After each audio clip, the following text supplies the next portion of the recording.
દારૂ બંધ કરવાની જગ્યાએ અત્યારે પેટ્રોલ ને ડીઝલ બંધ કરી નાખ્યું છે। આખી જિંદગી બગાડતું હોય તો દારૂ બરોબર, અને હાલમાં બંધ કરી નાખ્યું છે પેટ્રોલ ડીઝલ બંધ કરતા જ વખતે ખેડૂતોને આવી ગયો છે મોટો વખો। અને હાલમાં તમે જોતા હશો પેટ્રોલ પંપ વાળા હાલમાં દાદાગીરી કરતા હોય છે અને ખેડૂતોને ડીઝલ નથી આપતા। તો ખેડૂત કમાશે નહીં તો ખાશે શું? તો તમે આ વિડીયો જોઈ લો કે ખેડૂતો સામે કેટલો પાવર કરતા હોય છે પેટ્રોલ પંપ વાળા। તો જોઈ લો આ વિડીયો।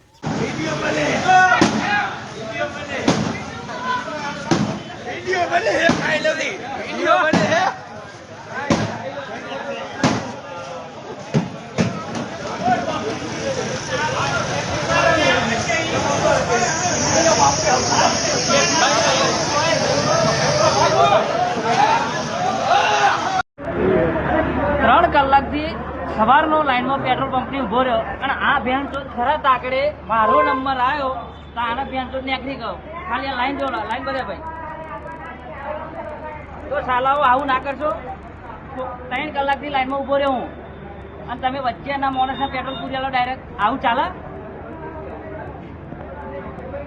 જય જવાન જય કિસાન। મોદી સાહેબ એમ કહે છે કે 1 વર્ષ માટે સોનાની ખરીદી મત કરો, સોનાનો ભાવ આપોઆપ ઘટી જાય। તો જો આપણા ખેડૂતો ભાઈઓ પણ બધા જો 1 વર્ષ માટે અનાજ માર્કેટમાં ન ભરાવે ને તો અનાજનો ભાવ પણ ચડવો જોઈએ। શું કેવું, સાચી વાત ને? તો ખેડૂત માટે એક કોમેન્ટ થઈ જાય, જય જવાન જય કિસાન। જય જવાન મુસીબત में किसान। तो आओ पाछा ડીઝલની ચર્ચા ઉપર, કારણ કે ડીઝલ જ્યાં સુધી મળે નહીં ત્યાં સુધી આપણે વિડીયો બનાવવાનું ચાલુ જ રાખવાના છીએ।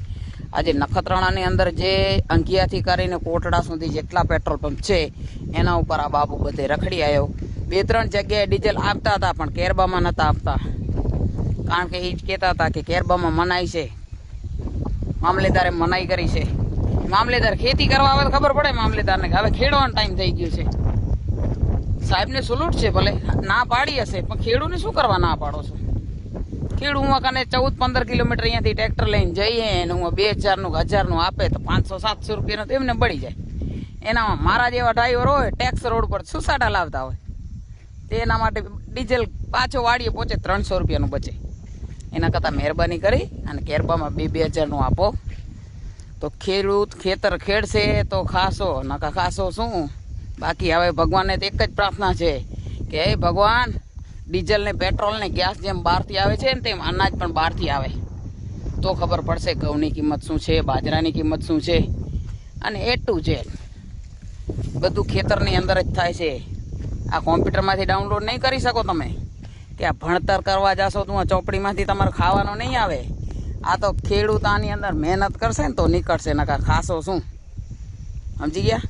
જય જવાન મુસીબત में किसान। ડીઝલ પૂરું પાડો। સચો જયભી। પહેલા વિડીયો જોઈ લો, કાયદાનો કોઈ ડર નથી। પહેલા વિડીયો જોઈ લો। પહેલા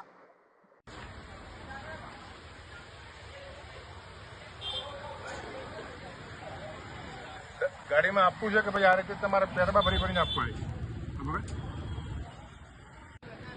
શું કરશે? ઓકે, હા ભલે। આ વિડીયો જોયો, આ ટ્રેક્ટરમાં કેરબા ભરાઈ રહ્યા છે પરંતુ કોઈ વ્યક્તિ ડીઝલ પેટ્રોલ માંગે છે તો આપતા નથી અને દાદાગીરી કરે છે। અને તમે જો વિડીયોમાં શું કહે છે, જે કરવું કરો, તમે જોઈ શકાય છે। એક અમારા મિત્ર ત્યાં પેટ્રોલ ભરાવા ગયા અને મગજમારી થઈ, ત્યારનો વિડીયો છે। એટલે આ કાયદેકીય કોઈ ડર નથી। તમે જો પોલીસ અને તાત્કાલિક ધોરણે આવા લોકો વિરુદ્ધ કાર્યવાહી કરવી જોઈએ અને સાથે સાથે કલેક્ટર શ્રીને પણ વિનંતી કરું છું કે આવા લોકો વિરુદ્ધ તાત્કાલિક ધોરણે પગલાં લે, કારણ કે આવા લોકો બેફામ બન્યા છે। તમે આ એક વિડીયો ઉતાર્યો છે એટલે ખબર પડી, પણ આવા લોકો કેટલા હશે? એટલે એના વિરુદ્ધ કાયદેસરની કાર્યવાહી થાય એવી મારી માંગ છે। જય ભીમ, જય ભારત, જય સંવિધાન। ભારતમાં પેટ્રોલ ડીઝલના ભાવ ભડકે બળશે।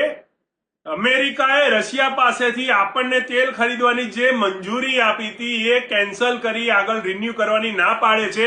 અને આવું હું નથી કહેતો, આવું અમેરિકા કહી રહી છે, જેના સમાચાર ન્યૂઝપેપરની અંદર અને ન્યૂઝમાં આવી રહ્યા છે। આપ હું વાત કરી રહ્યો છું દરમિયાન આ ન્યૂઝના કટિંગો જોતા હશો। હવે પ્રશ્ન એ છે કે ભારતે અમેરિકાની મંજૂરી લેવાની છે કે એને કોની પાસેથી તેલ લેવું અને ના લેવું, અથવા તો કોની પાસે વેપાર કરવો કે ના કરવો એની મંજૂરી હવે અમેરિકા આપશે આપણને? આપણે 1947માં અંગ્રેજોથી આઝાદ થયા હતા અને હવે આર્થિક ગુલામી આપણે અમેરિકાની કરવા માંગીએ છીએ। કારણ કે અમેરિકા કોણ થાય આપણને મંજૂરી આપવા વાળું? આપણે ક્યાં ધંધો કરવો ક્યાં ના કરવો એની મંજૂરી અમેરિકા આપશે? દેશ સ્વતંત્ર છે, જાતે પોતાના નિર્ણય લઈ શકે. દેશ આખા વિશ્વની અંદર ભારતનું એક આગવું પ્રતીત રહ્યું છે. આપણે શાના માટે અમેરિકાની રાહ જોવી કે ભાઈ તું અમને મંજૂરી આલ, અમે તેલ લઈશું કે નહીં લઈએ? આ તો મને લાગે છે ત્યાં સુધી ક્યાંય ને ક્યાંય આપણે આ લોકોને કડક જવાબ આપવો જોઈએ ને રશિયા પાસેની ખરીદી તાત્કાલિક ધોરણે શરૂ કરવી જોઈએ. અમેરિકા કોણ છે આપણને મંજૂરી આપવા ના આપવા વાળું?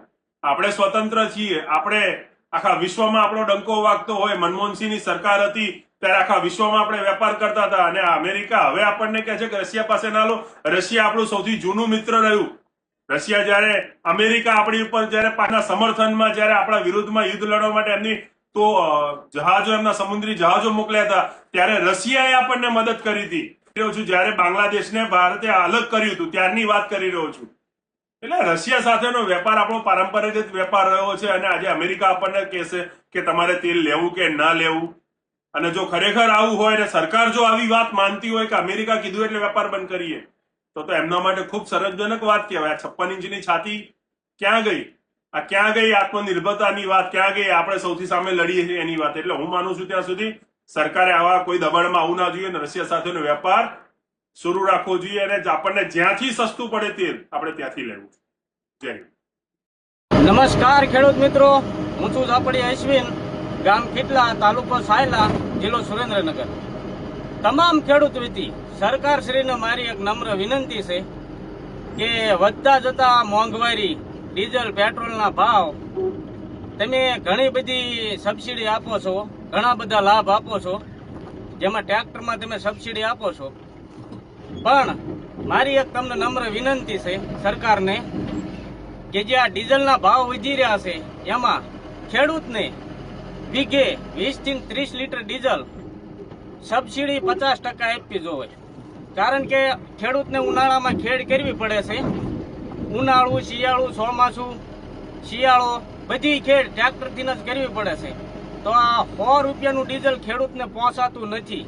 તો સરકારશ્રીને અમારે બધાય ખેડૂત વતી મારી એક નમ્ર વિનંતી છે કે તમે ટ્રેક્ટરમાં સબસિડી આપો છો તો ડીઝલમાં પણ જે 16 ગુઠાનો વીઘો આવે એ એક વીઘે 20 થી 30 લીટર ડીઝલ જે ખેડૂતને હાથ બહાર નીકળે છે એ ખેડૂતને 20 થી 30 લીટર ડીઝલ વીઘે 50% સબસિડીમાં આપવું જોઈએ. એટલે કે 50 રૂપિયાનું લીટર જો ખેડૂતને ડીઝલ મળે તો ખેતી પોહાય એવું છે, નકા ખેતી પોહાય એવું નથી.